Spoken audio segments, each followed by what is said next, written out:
오늘 계시록 말씀을 이렇게 보면 14만 4천에 등장합니다. 14만 4천. 그들만 새 노래를 부르고 그들만이 어린 양을 따라가고 그들은 여자와 더럽혀지지 않고 거짓말을 하지 않는다.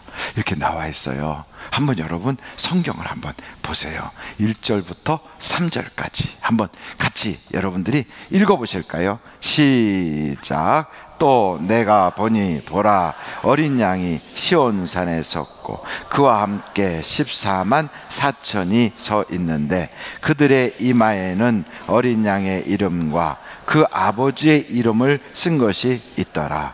내가 하늘에서 나는 소리를 들으니 많은 흙소리 같은데 내가 들은 소리는 검은 고 타는 자들이 그 검은 고를 타는 것 같더라. 그들이 보좌 앞과 내 생물과 장로들 앞에서 새 노래를 부르니 땅에서 속량함을 받은 14만 4천 밖에는 능히 이 노래를 배울 자가 없더라. 아멘.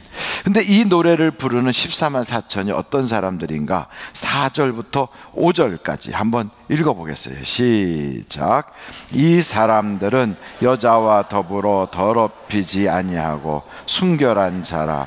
어린 양이 어디로 인도하든지 따라가는 자며 사람 가운데서 속량함을 받아 처음 익은 열매로 하나님과 어린 양에게 속한 자들이니 그 입에 거짓말이 없고 흠이 없는 자들이더라. 아멘.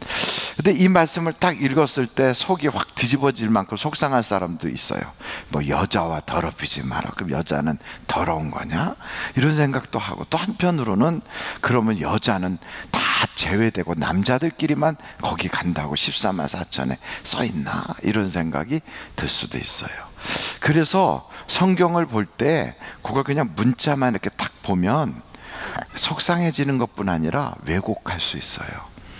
그러니까 성경을 우리가 볼 때 특별히 계시록은 묵시 문화에 이게 이렇게 연관돼 있어요. 그래서 시편은 시의 형태로 썼다면, 또 사도 바울이나 요한이나 베드로가 쓴 것처럼 서신과 같은 형태로 썼다면, 이 계시록은 묵시 문학의 형태로 기록이 됐어요. 그래서 금방 읽으면 지금은 우리가 그 말이 무슨 말인지 모르는데 그 당시에 그분들은 그걸 다 아는 내용이에요. 그래서 이것이 어렵다고 느끼면 안 돼요. 계시록은 쉽다 어렵다? 다시 한번, 계시록은 어렵다 쉽다? 쉽다. 그런데 저 뒤에 있는 분들은 어렵다 이러는 것 같아요. 계시록이 쉬워요. 근데 어렵다고 느끼는 이유는 이거를 시대별로 봐서 그래요. 그러니까 어떻게 이 계시록을 보냐면, 대부분 사람들은 처음에 인을 띄고 그게 끝나고 나면 나팔을 불고, 그 다음에 그게 끝나고 나면 대접을 쏟아붓고, 이렇게 시대적으로 흘러가는 것으로 해석을 하니까 앞에 나왔던 말이 뒤에 나오고 뒤에 말이 또 더 뒤에 나오고, 이게 왔다 갔다 하는데 이게 혼돈이 되는 거예요. 이게 엮어지질 않는 거예요. 그런데 이것은 처음에 인을 띄는 것, 또 나팔을 부는 것, 대접을 쏟는 것들은 그것을 그렇게 보지 마시고요, 또한 다른 한편으로는 또 여기서는 이런 일이 있고 이런 식으로 한번 읽어보세요. 그러면 이게 아주 쉽게 쫙 해석이 돼요. 어떻게 보자고요? 내가 이렇게 말씀할 줄 알았어요. 이렇게 말씀할 줄 알았어요. 뭐 이렇게 하다가 나팔을 분다 그러면 대접 이야기 인 띄는 거 나오다가 나팔 분다 그러면 또한 다른 편에서는 이렇게 보는 거예요. 그러니까 여기에서 이런 막 일들이 벌어지는데 요거에 대해서 또 더 확대시켜서 그 내용을 정확하게 보기 위해서 더 확장시켜서 보기도 하고, 또 이거에 대한 설명을 이쪽에다가 다시 펼쳐서 설명하기도 하고, 요런 내용이에요. 그래서 요즘 컴퓨터 다루는 사람들은 쉽게 할 수 있는 게, 파일을 탁 폈어요. 파일이 쫙 나왔어요. 근데 어떤 부분을 더 확대시켜서 보고 싶다. 그럼 요것만 딱 따가지고 이쪽에다가 확 확대시켜서 볼 수 있어요, 없어요?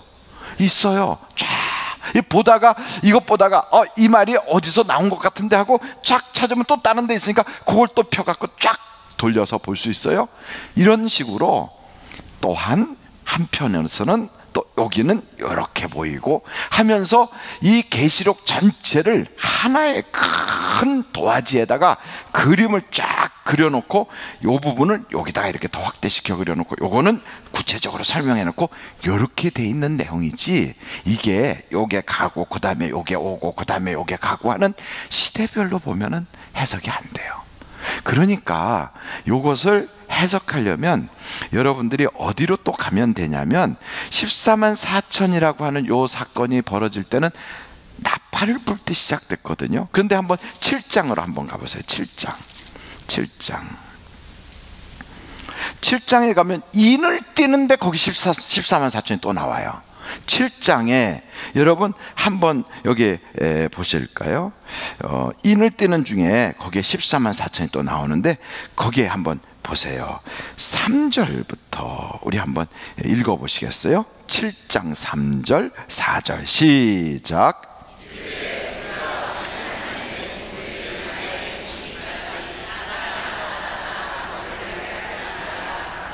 그러니까 계속 읽어요. 시작. 내가 인침을 받은 자의 수를 들으니 이스라엘 자손의 각 지파 중에서 인침을 받은 자들이 14만 4천이니. 근데 이게 인을 떼는 6번째 인 뗄 때 이 이야기가 나오는 거예요. 그러니까 6번째 인 떼고 나중에 7번째 인 떼는 건 8장에 가서 7번째 인 떼는 게 나와요.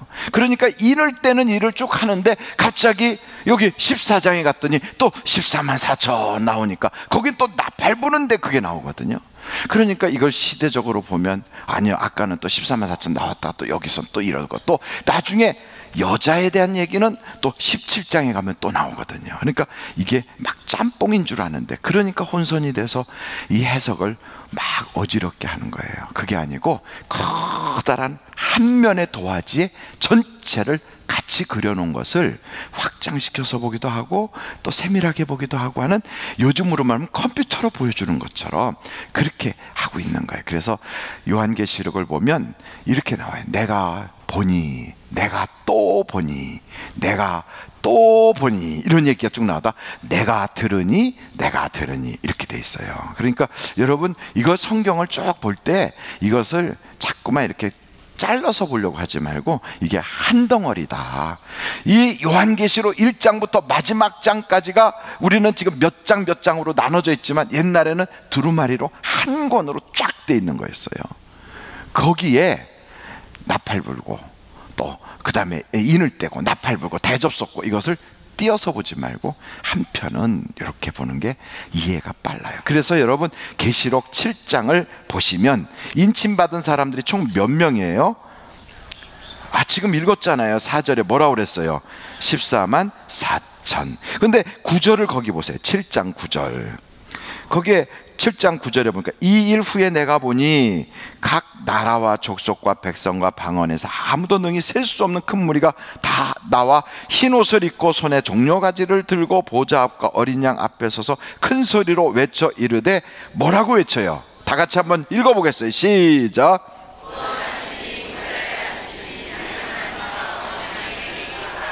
이게 새 노래예요. 이게 구원하심이 보좌에 앉으신, 이 복음성가 있잖아요. 그것처럼 큰 무리가 흰 옷을 입고 나와가지고 그리고 이 노래를 부르는 거예요. 이 노래를, 이거를 구원하심이 누구에게 있다? 보좌에 앉으신 우리 하나님에게 있다. 이건 세상 사람들, 믿지 않는 사람들은 이런 노래 안 불러요. 부를 수가 없어요. 누구만 불러요? 구원받은 사람만 불러요. 그래서 오늘 이 이야기가 거기에 쭉 나와요. 이 사람들이 누구냐? 이 흰 옷 입은 자들은 어린 양의 피에 깨끗하게 씻김받은 자들이다. 그러면서 오늘 14장을 여러분 와서 보십시오. 그러니까 새 노래 그랬더니 우리는 그 노래가 뭔가 하고 궁금해하는데 3절에 새 노래가 나오죠. 새 노래, 이 3절의 새 노래는 바로 그 구원하심이 하나님께 있다 하고 외치는 거예요. 이 말씀은 사도행전 2장에 보면 성령이 임하시고 나서 그 다락방에서 성령의 강림하심을 체험했던 사람들이 나와가지고 하나님의 큰 역사를 막 외치기 시작하는 거예요. 그러니까 각 지역에서 왔던 수많은 사람들이 우리가 살던 지역의 말로 하나님의 크신 일을 듣는도다 그랬어요. 그게 뭐냐면 하나님이 여러분 구원하십니다. 새로운 이스라엘을 세우십니다. 예수를 믿는 자에게는 성령을 주십니다. 막 이런 걸 외쳤다 이 말이에요. 성령 받은 사람들이 예수를 믿어야 구원받습니다. 이런 걸 외칠 때 먼 지역에서 온 사람들이 다 자기 나라 말로 들은 거예요. 이렇게 외치는 그 소리가 새 노래처럼 구원하심이 보좌에 앉으신 하나님에게 있다, 이 말하고 일맥상통하는 거예요. 그러니까 이 말은 안 믿는 사람은 못해요. 안 믿는 사람은 교회 다니면 돈 주냐 밥 주냐 이렇게 얘기는 해도 교회 다니면 하나님을 만나 구원받는다 이런 얘기는 안 한단 말이죠. 그런 얘기를 하는 것은 어린 양의 피에 씻김받은 바로 구원받은 사람들을 말한다 이 말이에요. 아멘. 그런데 우리들이 종종 14만 4천 그러니까 정말 저 신천지에서 말하는 것처럼 14만 4천 명 쭉 얘기하는데 그게 아까 계시록 7장에 보면 각 지파들이 나와요. 지파들. 한번 여러분 7장 한번 5절인가부터 보세요. 거기에 지파들이 나오나요 안 나오나요? 나오죠. 거기 지파들이 5절인가부터 유다 지파, 갓 지파, 루벤 지파, 아셀 지파, 납달리, 므낫세, 시므온, 이사갈, 레위, 스불론, 베냐민, 요셉 지파 막 이렇게 나와요. 근데 그 지파들마다 거기 인침받은 사람의 수가 달라요? 똑같아요? 아니 지금 똑같아요? 달라요? 똑같아요. 몇 명이에요? 1만 2천. 그러니까 여러분 이게 숫자를 말하는 게 아니라는 걸 알 수 있어요. 그럼 이게 뭐냐? 이거는 12 곱하기 1000 이렇게 얘기한 상징수예요. 상징수. 그러니까 이스라엘 사람들에게는 7 하면 완전수, 3 하면 하나님의 수, 성부 성자 성령에서 하나님의 수, 4 그러면 이 땅의 수, 6 그러면 하나 부족한 마귀의 수, 이런 식으로 4.3 혹은 3년 반 무슨 이렇게 나오는 것들이 있어요. 전부 다 그건 7에 부족하기 때문에 그것은 한계가 있다, 부족하다, 언제는 반드시 끝난다, 이런 이야기로 나오는 숫자예요. 거기에 12라는 숫자는 성도의 수, 이스라엘 지파의 수, 이스라엘의 구원받은 자의 수예요. 그러니까 그 수가 상징이지 실제로 12,000이 아니다 이 말이에요. 이해가 되셨으면 좋겠어요. 아멘. 그러면 여러분 이런 내용을 한번 제가 알려드리면 조금 이해가 빠를 것 같아요. 엘리야가 승천하기 전에 엘리사를 데리고 가요. 요단강을 건너서 그 광야, 유대 광야로 데리고 갈 때 내가 나를 끝까지 이렇게 쫓아오는데 내가 원하는 게 뭐냐 그랬더니 엘리사가 엘리야한테 뭐라고 이야기하냐면 선생님의 능력을 갑절이나 내게 주소서 그랬어요. 갑절이면 몇 배예요? 2배. 2배인 거 다 알잖아요. 그럼 2배, 우리는 그렇게 생각하는데 그 2배라는 이야기는 당신이 받은 거를 내게 2배나 주세요. 어떻게 이분이 가지고 있는 게 이만큼인데 이걸 어떻게 2배로 주겠어요? 못다는 거죠. 근데 그 얘기가 아니라 엘리야에게는 제자가 참 많은 거예요. 그래서 요단강 쪽에도 제자가 있고 여리고성에도 제자가 있고 길갈에도 베델에도 가는 곳마다 제자가 있어요. 그 많은 제자 중에 나를 장자로 삼아주세요 이 뜻이에요. 나를 첫째로 삼아주세요 그 뜻이에요. 그러니까 갑절이라는 게 2배가 아니라 나를 당신의 제자 중에 수석 제자가 되게 해주세요 이 얘기예요. 그래서 여러분 야곱이가 자기 아들들에게 안수기도 할 때 요셉을 불러가지고 요셉에게는 내가 2배로 주겠다고, 요셉을 자기 아들로 삼지 않고 요셉의 아들 둘 므낫세와 에브라임을 자기 아들로 삼아서 다른 아들들과 동등하게 하면서 요셉에게는 2배를 줘요. 그것은 무슨 뜻이냐면 실제로 육신적으로는 루벤이 장자지만 야곱 전체의 아들 중에 최고의 장자를 누구로 삼겠다는 거예요? 요셉을 삼겠다는 거예요. 그래서 요셉을 장자로 삼겠다 이 뜻이에요. 그게 목사님이 그렇게 상상하는 겁니까? 성경에 정말 그렇게 나와 있습니까? 나와 있어요. 그래서 그 장자에 대한 이야기도 먼저 좀 잠깐 보고, 이 성경에 나오는 숫자가 이게 하나, 둘, 셋, 넷 이런 숫자가 아니라 상징수라는 것을 여러분들이 조금 이해를 해 주셨으면 참 좋겠어요. 먼저 한번 장자에 대한 이야기를 지금 했으니까 한번 보겠어요. 먼저 열왕기하 2장 한번 보시면 9절부터 10절까지 거기에 엘리야와 엘리사 사건이 등장합니다. 어디예요? 열왕기하 2장. 그냥 찾아만 보세요. 그리고 예레미야 31장 9절. 그리고 딱 접어놓으세요. 접어놓으세요. 그리고 역대상 5장 2절. 그리고서 지금 이제 제가 주는 대로 한번 여러분 펼쳐보는 거예요. 역대상 5장 2절을 이제 펼쳐보세요. 역대상 5장 2절. 자, 같이 한번 역대상 5장 2절을 읽어보세요. 1절부터 해보세요. 1절부터 2절까지 시작. 이스라엘의 장자 루벤의 아들들은 이러하니라. 루벤은 장자라도 그의 아버지의 침상을 더럽혔으므로 장자의 명분이 이스라엘의 아들 요셉의 자손에게로 돌아가서 족보에 장자의 명분대로 기록되지 못하였느니라. 유다는 형제보다 뛰어나고 주권자가 유다에게서 낫으나 장자의 명분은 누구라고요? 요셉이다 그랬어요. 그래서 그거를 그 야곱이가 상징적으로 요셉은 2배 그래갖고 아들 둘에게 같은 지파의 반열로 올라놔요. 그 중에 요셉에게는 아들이 둘 있는데 그 중에 므낫세가 장자고 에브라임이 차자예요. 그런데 안숫기도 할 때 손을 탁 꺾어가지고 에브라임에게 오른손을 얹고 므낫세에게 왼손을 얹어요. 왜 그랬는가? 나중에 보니까 두 사람 중에서도 영적 장자는 에브라임에게 있다는 걸 말해주느라고 그래요. 그래서 여러분, 성경은 이렇게 상징적인 이야기들이 있다 이 말이에요. 그래서 장자라고 해도 육신적인 장자가 있는가 하면 명분의 장자가 있고, 그리고 영적인 장자가 있어요. 근데 다 아시는 것처럼 에서는 장자이지만 그거를 팥죽에 팔아먹었잖아요. 장자의 명분을 소홀히 여겨서 동생에게 팔았어요. 그럼 장자가 누가 되는 거예요?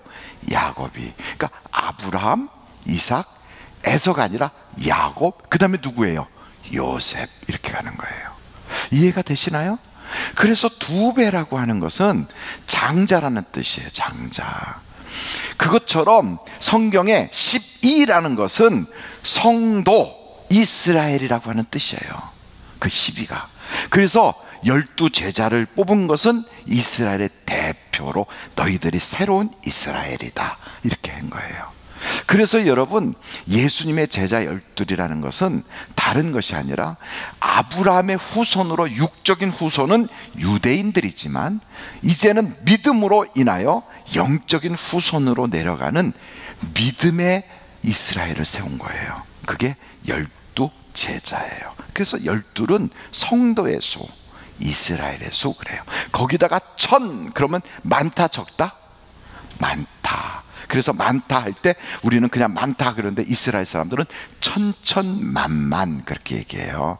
그러니까 1000 하면 많다. 그러니까 12 곱하기 1000 하면 성도가 많다. 그러니까 구원받은 자가 적다 많다? 많다 이런 뜻이에요. 그게 12지파를 쭉 해놓고 12 곱하기 12 곱하기 1000 하니까 14만 4천. 그 말은 구원받은 자가 적다 많다? 많다. 그 얘기예요. 그걸 갖다가 14만 4천 채운다고 막 그러면 우리는 그러는 거죠. 성경 공부 다시 해라 얘야. 이렇게 살짝 부드럽게 얘기하면 돼요. 이해가 되세요? 이런 얘기할 때 눈을 시커시 감고 있는 사람은 혹시 신천지에서 왔는지 몰라요. 그러니까 옆에서 이렇게 쳐다봐요. 혹시 이런 얘기할 때 안 들으려고 눈 감고 있는 건 아닌지. 한 분도 그런 분이 없겠지만 혹시라도 신천지에서 오신 분이 계시다면 오늘로 회개하고 예수를 제대로 믿으시기를 바라요. 신천지 사람들은 자기들만 지파가 있다고 그래요. 원래 가짜는 진짜를 제일 많이 흉내를 내요. 가짜가. 그 원래 가짜가 진짜하고 가장 비슷하게 하려고 그래요. 그래서 신천지 이만희가 직접 설교하는 걸 제가 들었어요. 어떻게 들었나요? 인터넷 들어가서 들어봤지. 뭐라고 하나 딱 들었더니 그가 말하기를 그래요.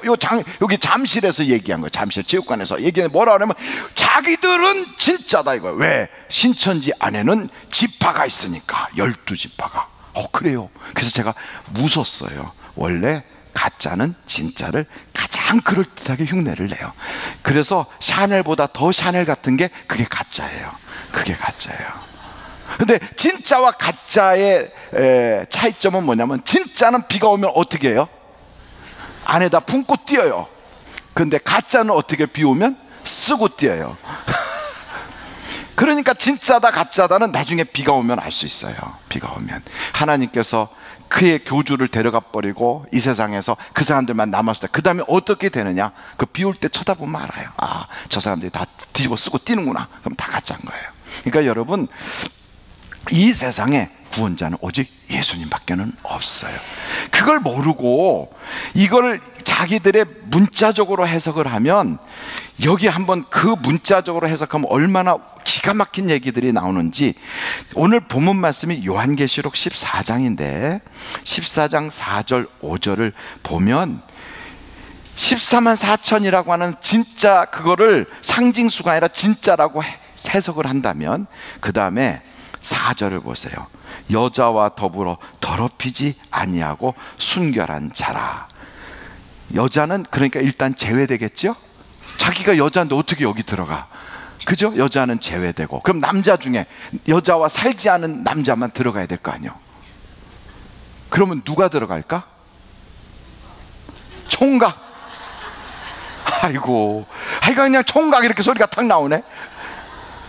그러면 세상에 생각해봐요. 결혼한 사람 다 빼고, 여자 다 빼고, 남자 총각들 중에서 14만 4천 그 사람들끼리 앉아가지고 새 노래 자기들끼리 배운대. 이게 좀 말이나 되는 소리냐고. 그럼 교회는 여자들은 왜 다녀? 왜 다녀? 여자들은 들어가지도 못하는데. 그러니까 이 말이, 그들이 주장하는 말이 다 거짓이구나. 그럼 14만 4천은 진짜 숫자로 세고, 그 다음에 여자 할 때는 여자는 또 상징이라고 갖다 붙이고, 그럼 어느 거는 뭐고 어느 건 뭐고, 코에 걸면 코고 귀에 걸면 귀걸이냐? 이게 아니다 이 말이에요. 그러니까 성경을 딱 볼 때, 아, 이것은 계시록 안에 해답이 있구나. 그럼 어디를 봐야 되나? 이 여자는 17장 보면 딱 나와 있어요. 17장 보면 4절 보세요. 4절 다 같이 한번 읽어보실까요? 시작.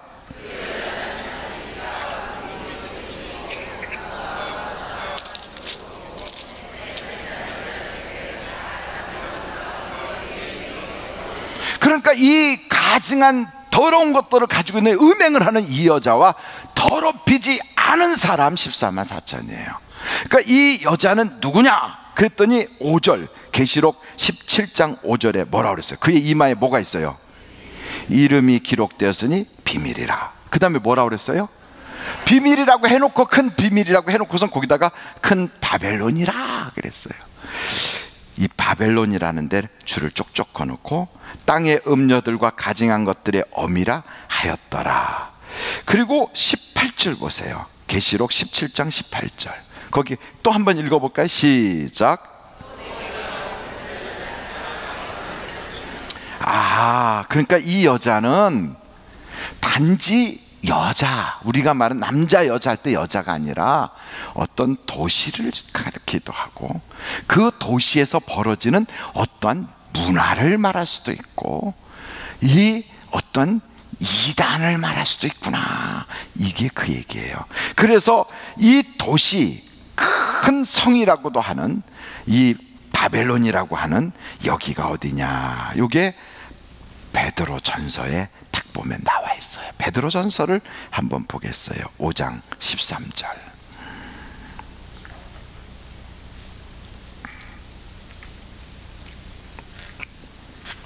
찾아보세요. 5장 13절에 같이 한번 읽어보실까요? 저 앞에도 다 나와 있네요. 다 같이 한번 읽어보겠어요. 시작. 택하심을 함께 받은 바벨론에 있는 교회가 너희에게 문안하고 내 아들 마가도 그러하니라. 아, 이 베드로가 지금 바벨론에 가 있네. 그런데 바벨론이라고 했는데 그 당시에 바벨론은 있어요, 없어요? 없어요. 이미 망해버렸어요. 없어진 나라예요. 그런데 바벨론이라고 했어요. 근데 여기가 어딘가 하고 찾아봤더니 거기가 로마예요.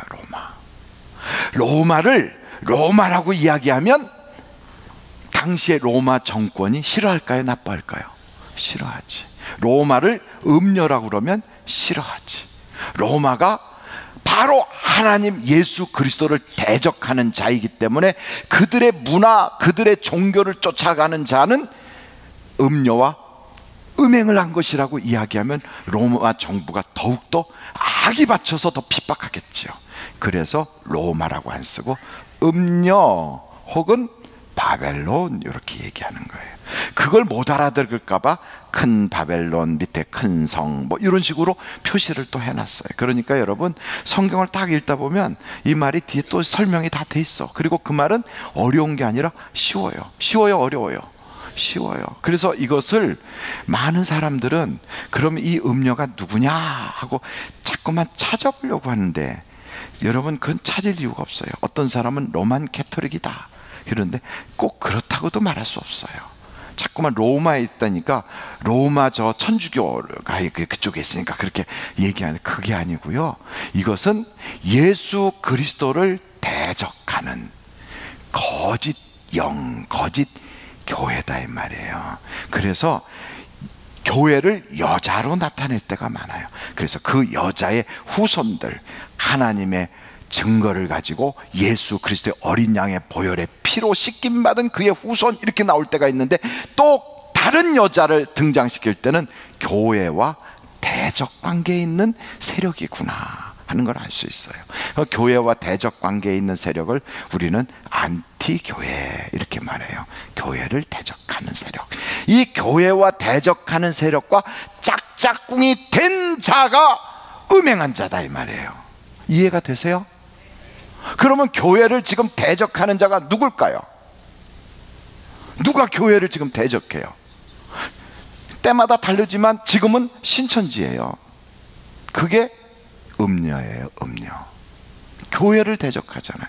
교회를 자기네들 추수장이라고 그러고 교회 목사님들을 사막의 여우라고 그러고 교회를 무너뜨려야 된다고 그러고 추수할 대상으로 여기고 교회를 대적하는 세력.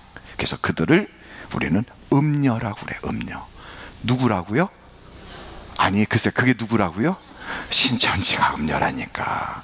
그러니까 이런 얘기하면 눈을 똑바로 뜨고 흥분이 되고 와 내가 이제 음녀를 봤구나. 그러면 그 사람은 절대 신천지일 리가 없는데 이런 얘기하면 이러면 혹시 근데 우리 교회는 그런 분이 없을 거예요. 그죠? 옆에 분 보고 이렇게 해서 그런 분 못 만났죠? 한번 물어보세요. 그런 분 만난 적 없지요? 그래도 혹시 몰라요. 대부분 신천지는요 어떻게 하냐면 살금살금 다가와서 굉장히 신앙이 좋은 척해요. 그리고 성령이 충만한 척해요. 누구보다도 교회를 아끼는 척해요.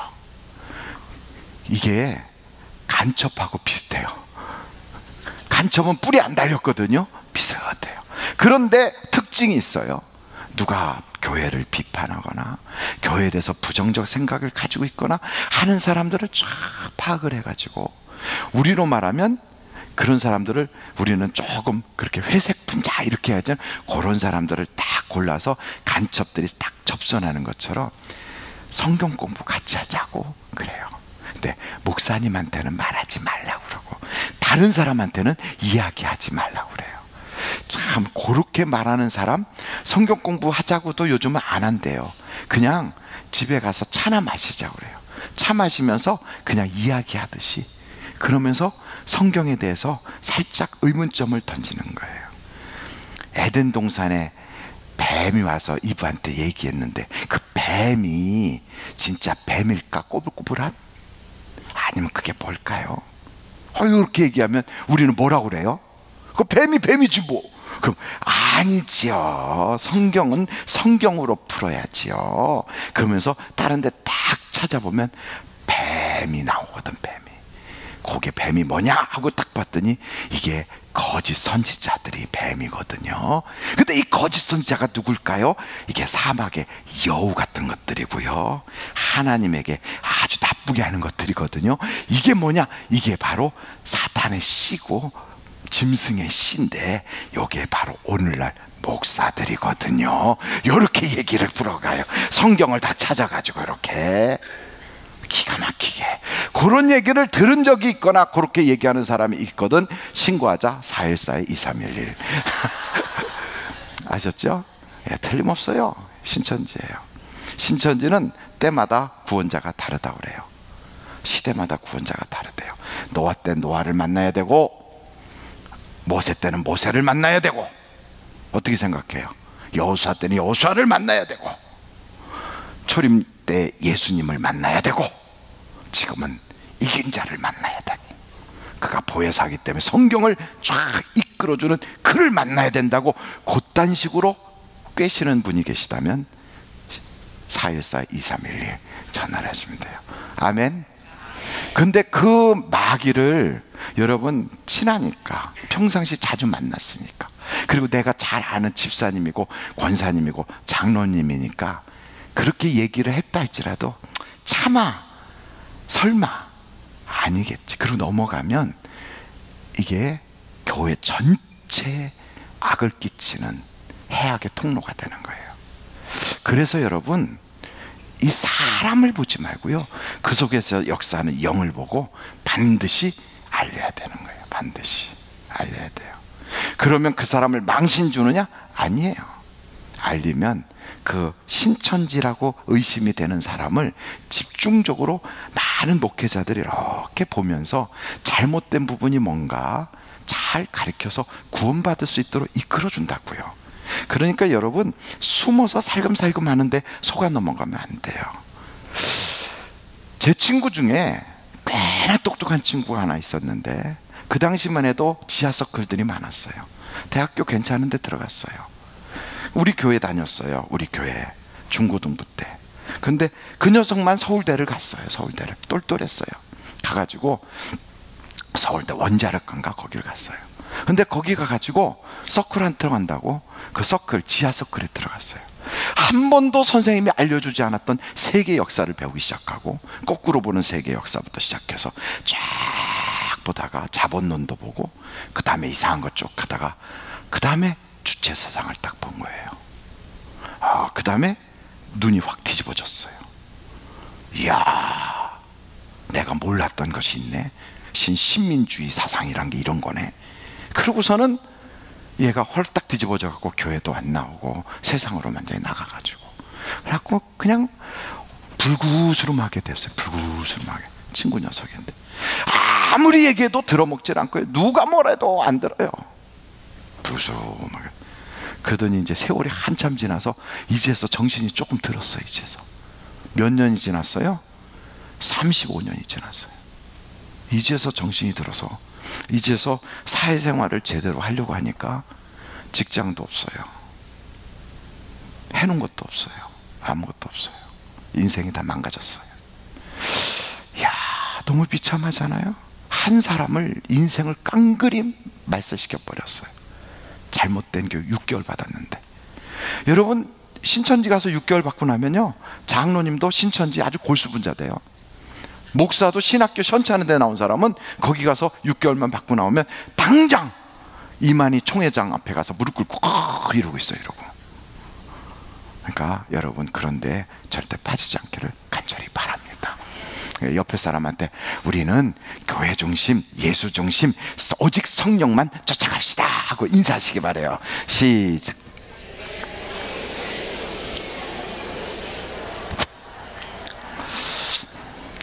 제가 왜 이런 얘기를 아주 길게 거의 뭐 한 2주에 한 번꼴로 얘기를 하냐면, 우리 교회에 이 잠실동에 모 집사님이 계셨어요.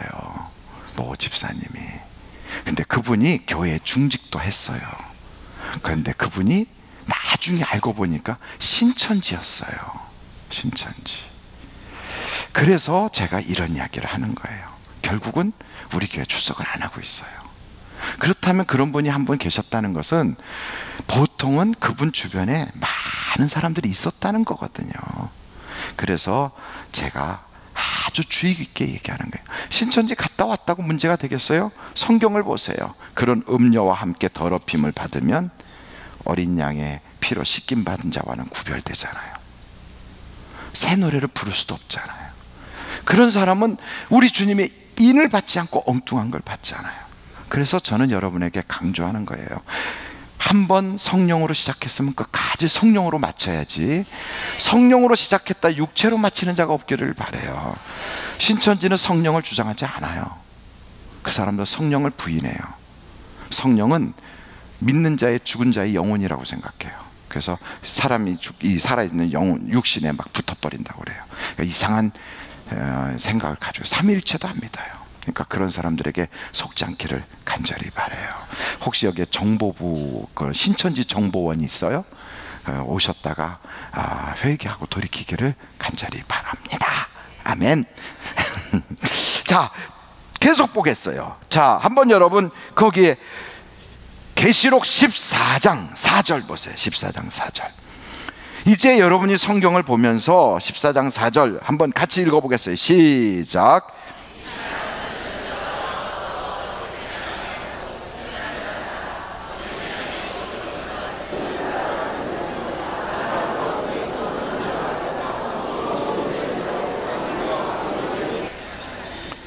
5절 시작.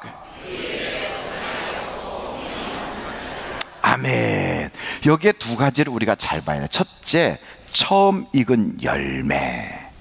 여러분, 처음 익은 열매를 첫 열매라고도 할 수 있어요. 그런데 여기서 말하는 처음 익은 열매는 장자를 말하고 있어요. 장자. 뭐를 말한다고요? 그래서 여기에 사람 가운데서 속량함을 받아 처음 익은 열매, 이 말은 사람들 가운데서 장자가 된 자, 이런 뜻이에요. 그래서 성경에 보면 장자는 누구냐, 이 장자에 대한 이야기가 나오는데 히브리서 한번 보세요. 12장 22절 23절 한번 찾아보세요. 22절 23절 다 같이 한번 읽어보겠습니다. 시작. 그러나 너희가 이른 것은 시온산과 살아계신 하나님의 도성인 하늘의 예루살렘과 천만 천사와 하늘에 기록된 장자들의 모임과 교회와 만민의 심판자이신 하나님과 및 온전하게 된 의인의 영들과 새 언약의 중보자이신 예수와 및 아벨의 피보다 더 나은 것으로 말하는 뿌린 피니라 하면서 거기에 나온 게 바로 장자예요. 장자. 여러분, 우리는 다 신앙으로서 영적 장자인 걸 믿으십니까? 우리는 장자예요. 장자. 우리 한국에는 장로교회가 우리가 장자교단이야, 그런데 그런 건 없어요. 다 장자예요. 믿는 사람은 다 장자예요. 그래서 성경에 보면 출애굽기에 이런 말씀이 있어요. 하나님이 이스라엘은 나의 장자건을, 그런 말씀이 있어요. 한번 여러분 출애굽기 한번 찾아보세요. 출애굽기 4장 22절 22절 출애굽기 4장 22절 한번 읽어보겠어요. 빨리 자막을 안 틀어주니까 걱정하시는 분이 있는데 우리는 다 성경 외우잖아요. 그냥 한번 다 같이 읽겠어요. 시작. 너는 바로에게 이르기를 여호와의 말씀에 이스라엘은 내 아들 내 장자라. 그러니까 여러분, 이스라엘은 하나님이 장자래요. 그래서 이 이스라엘이 구약시대 때는 이스라엘이 장자였어요. 근데 예수님이 오시고 나서 영적으로 믿음의 조상 아브라함으로 연결되는 혈육이 아니라 영적으로 연결되는 믿음의 계보가 쫙 생기면서 믿음으로 우리는 하나님 믿는, 예수 믿는 사람들은 세상의 영적인 이스라엘, 영적인 장자가 됐어요. 아멘. 그러니까 여기 14만 4천이라는 것은 숫자가 아니고, 잘 보십시오, 음녀와 관계가 없고 어린 양이 이끌면 어디든지 가고 영적으로는 구원받은 장자들이다. 아멘. 그러니까 그가 곧 누구예요? 우리들이에요. 우리들. 계속 보겠어요. 거기 계시록을 여러분 보면서 이거를 잘못 해석하면 또 계시록 14장 한번 보세요. 5절. 이게 중요하기 때문에 여기만 붙잡고 좀 늘어지고 있어요. 제가 14장 5절 한번 여러분 읽어보세요. 시작. 자, 그러면 제가 한번 손 들라고 그럴게요. 거짓말 한 번도 안 한 사람만 손 들어보세요. 나 거짓말 한 번도 안 했다. 그러면 여기 그 입에 거짓말이 없고 해야 되는데 여러분 해당돼야 안 돼요? 그러면 우리 14만 4천에 못 들어가네? 이 말이 아니라는 건 우리가 벌써 알잖아요. 이게 거짓말이라는 건 다른 게 아니에요. 우리의 입에 예수 그리스도가 나의 구주다 하고 고백하는 것이냐, 아니면 거짓의 영이 우리의 입에 붙어 있느냐. 거짓의 영이 다른 말로 말하면 그게 사단이에요. 사단.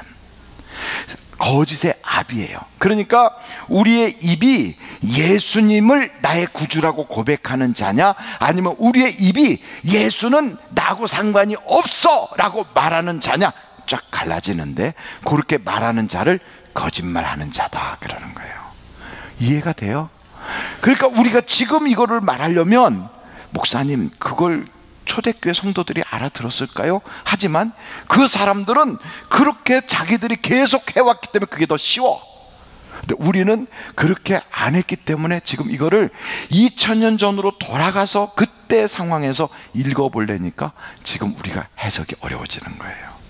그러니까 여러분, 거짓말하는 자, 그 다음에 뭐라고 써 있었어요? 14장에 그 다음에 흠이 없는 자, 이 말이 다 똑같은 얘기예요. 흠이 있으면 제물로 쓸 수가 없거든. 그러니까 하나님을 대적하는 자가 흠이 있는 자다 그랬는데, 하나님을 대적하는 자, 거짓말하는 자, 음녀와 하나가 된 자, 이게 다 같은 말이에요. 그러니까 우리는 거기서 다 벗어나서 예수의 피로 씻김 받은 자, 우리의 이마에는 하나님의 이름이 딱 붙어 있는 자. 그러니까 이마에 인을 받는 여러분들이 다 되기를 간절히 바랍니다. 그럼 인은 어떻게 받아요? 어떻게? 인은 어떻게 받아?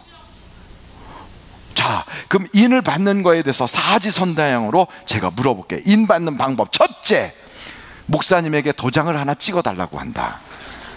벌써 비웃잖아요. 아니라는 게 딱 나오죠. 두 번째, 내가 집에 가서 777 새겨서 이름을 이마박에다 내가 만들어서 붙인다.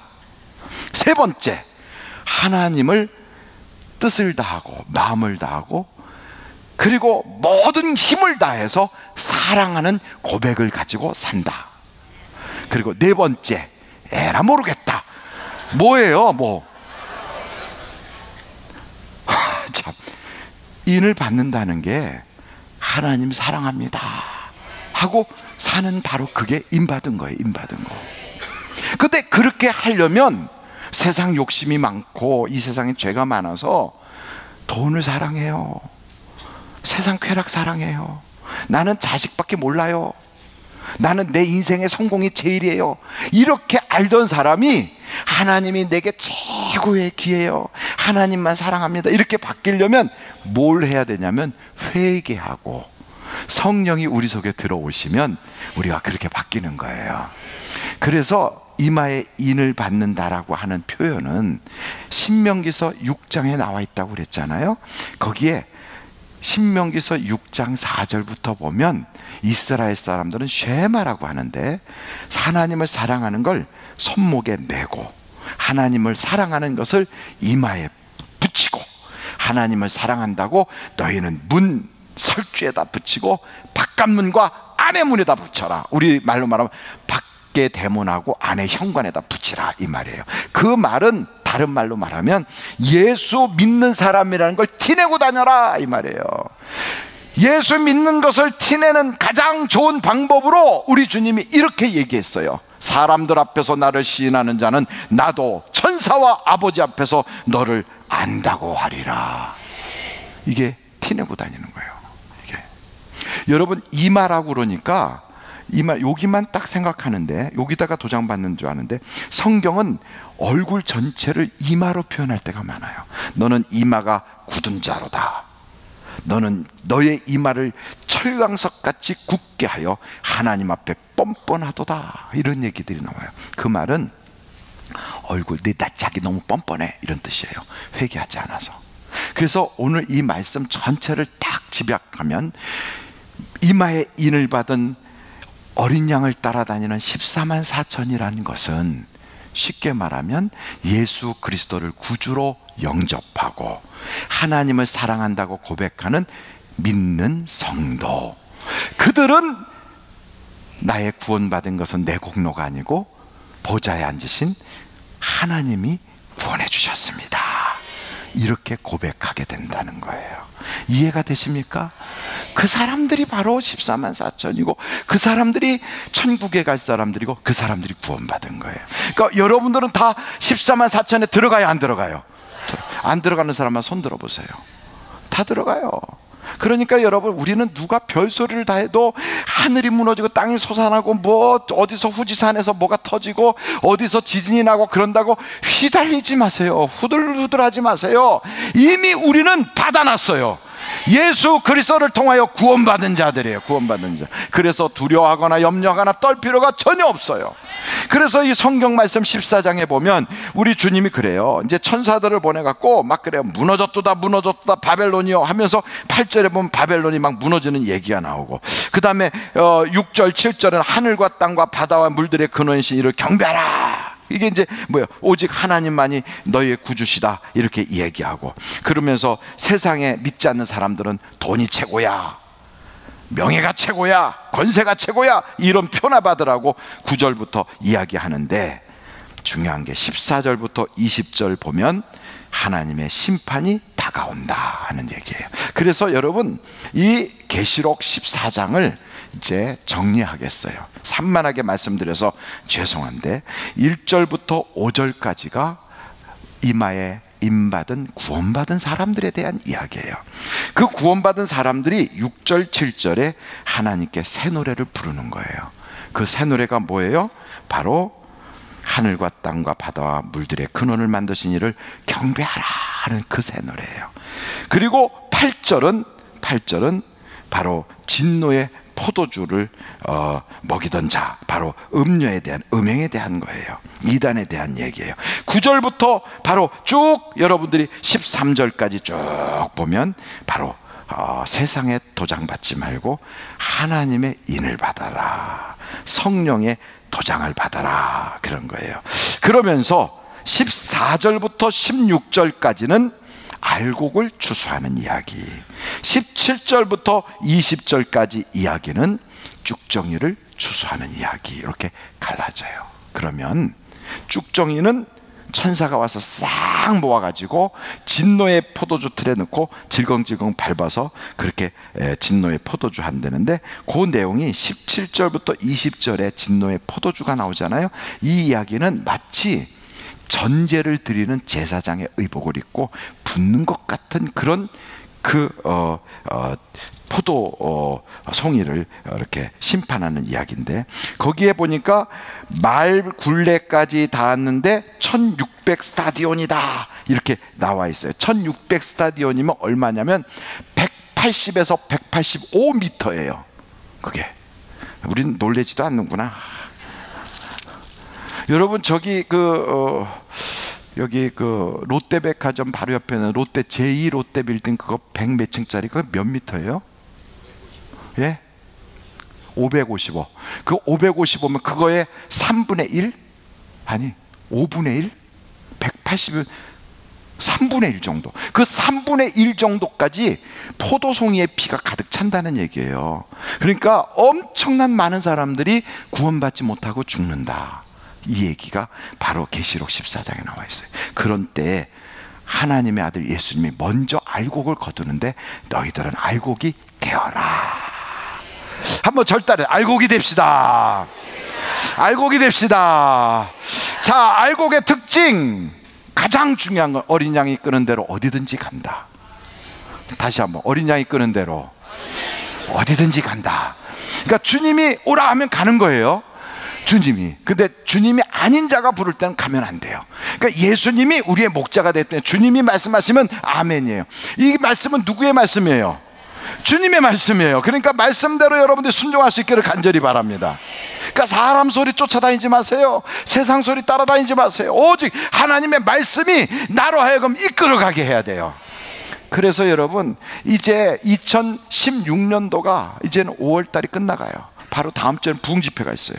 그래서 5월달 끝나가니까 6, 7, 8, 9, 10, 11, 12 7달 동안에 하나님의 말씀을 한번 읽읍시다.